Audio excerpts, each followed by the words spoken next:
One of the issues with, Long Journey Home, the history of Long Journey Home is that we did get some funding for 3 years of funding from the Arts Council, which we managed to keep going for 4 years. And even though basically meant we could employ, it was me as a part-time worker and a number of other sessional workers across the region, we needed a lot more, there needs to be a lot more resources, because there's only so much one or two people can do when you're trying to support kind of 20, 30, 40, 50 artists. And at one stage, we did have 100 artists on our books right across the region.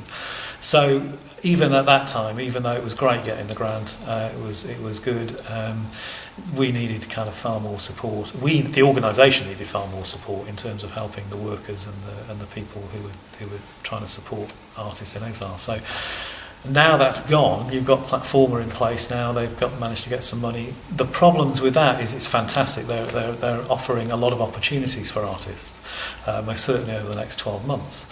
But what is still fundamentally lacking are people who can help artists write funding applications, get their kind of marketing, getting some marketing and publicity sorted. I know that all the musicians, what most of the musicians want, two in Derby, Laserloo and Banner Congo, what they want are studio time, what they want, to be able to kind of record their music, get them out on CDs and get them up on websites and YouTube. But that kind of all costs a bit of money. But equally, it needs somebody who can go around to a lot of the kind of studios trying to get free time for them. And there's only so much, a few people can do, really. So in Nottingham, there is City Arts, who had an Artist in Exile. Galen was their part-time worker, a Kurdish filmmaker, who's just doing a project back in Kurdistan at this moment in time.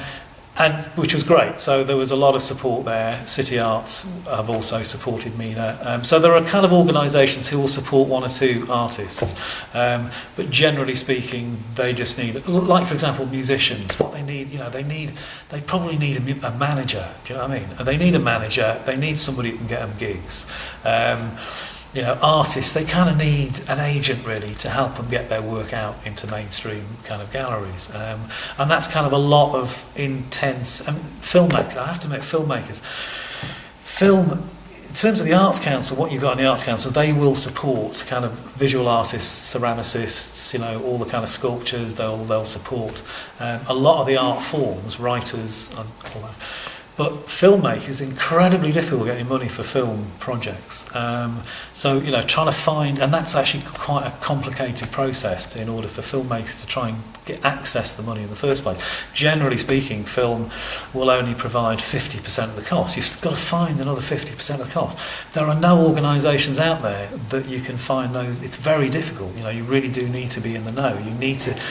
Same with, what UK artists have, especially if they've been through a kind of an education system of university, is that they will have a good idea of how to make those contacts. It's all about who you know still in this world, and not actually what you know or how good you are at things.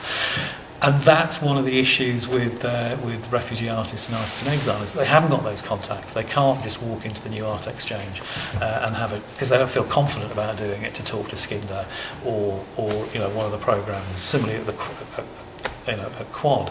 So it's about, just a lot more support is needed to help them mainstream, to help them get those contacts, to help them kind of, there's a fantastic, it's a shame Emmanuel didn't come today. He's do you know Emmanuel? Emmanuel Chankunda, Zimbabwean Shona stone sculptor. Fantastic, really an absolutely brilliant sculptor. To his credit, he is just a kind of a workaholic. He's down in London at the moment putting an exhibition together. He's managed to get into a gallery down there. He is kind of one of the few people I know who have. One, I guess English is just easier for Zimbabweans, so language is less of an issue. But he's out there. He's kind of talking to people. He's trying to make contacts with kind of galleries.